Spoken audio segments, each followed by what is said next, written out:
অসুস্থ সাবেক রাষ্ট্রপতি শাহাবুদ্দিন চুপ্পু দুদকের মামলার ভয়ে নাকি অন্য কোনো কারণে দেশ ত্যাগ করে কোন দেশে যাচ্ছেন তিনি, নাকি থাকবেন বাংলাদেশেই? আওয়ামী লীগ সরকারের আমলে দায়িত্ব নেওয়া এবং গত 24 জুলাই পদে ইস্তফা দেওয়া বাংলাদেশের 22তম রাষ্ট্রপতি মোহাম্মদ শাহাবুদ্দিনের সম্প্রতি বঙ্গভবন ত্যাগের পর তার শারীরিক অবস্থা ও বিদেশ যাত্রা নিয়ে রাজনৈতিক অঙ্গনে নানা প্রশ্ন দেখা দিয়েছে। 2023 সালের 24 এপ্রিল দায়িত্ব গ্রহণ করা সাবেক এই রাষ্ট্রপ্রধানের আকস্মিক পদত্যাগ রাজনীতির ময়দানে ব্যাপক আলোচনা সৃষ্টি করেছিল। নগদ নিয়ে এলো হার না মানা হার অফার। সর্বনিম্ন 10,000 টাকা রেমিটেন্স নগদে পাঠালে থাকছে স্বর্ণের হার জেতার সুযোগ। দীর্ঘমেয়াদী চিকিৎসার কথা বলে পদত্যাগ করার 2 দিন পর সরকারি বাসভবন ছেড়ে তিনি গুলশানের নিজ বাসায় ওঠেন। শারীরিক অবস্থার বর্ণনা দিয়ে সাবেক এই রাষ্ট্রপতি জানান, পা অবশ হয়ে যাওয়ায় তার স্বাভাবিক চলাফেরা চরমভাবে ব্যাহত হচ্ছে।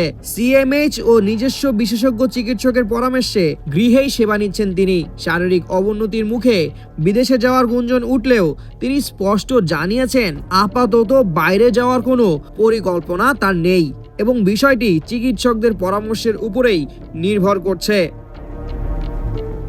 তবে কেবল শারীরিক অসুস্থতাই নয়, তার বঙ্গভবন ত্যাগের অন্তরালে দুর্নীতি দমন কমিশনের আইনি পদক্ষেপের বিষয়টিকেও বড় অনুঘটক মনে করছেন অনেকেই।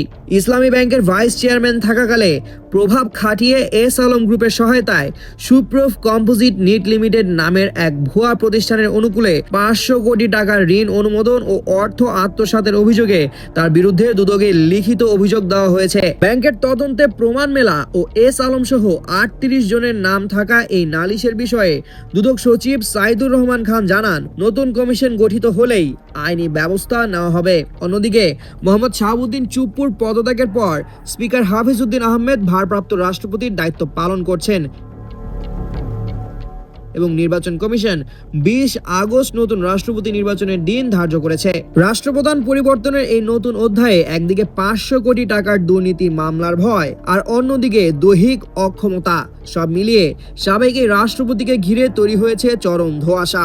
আপাতত বিদেশ না গিয়ে দেশে থাকার কথা জানালেও দুদকের আইনি প্রতিক্রিয়ায় বলে দেবে তার ভবিষ্যৎ। অভিযোগের গভীরতা বিচার করে সাবেক এই রাষ্ট্রপ্রধানের জল কতদূর গড়ায় সেদিকে এখন সবার নজর।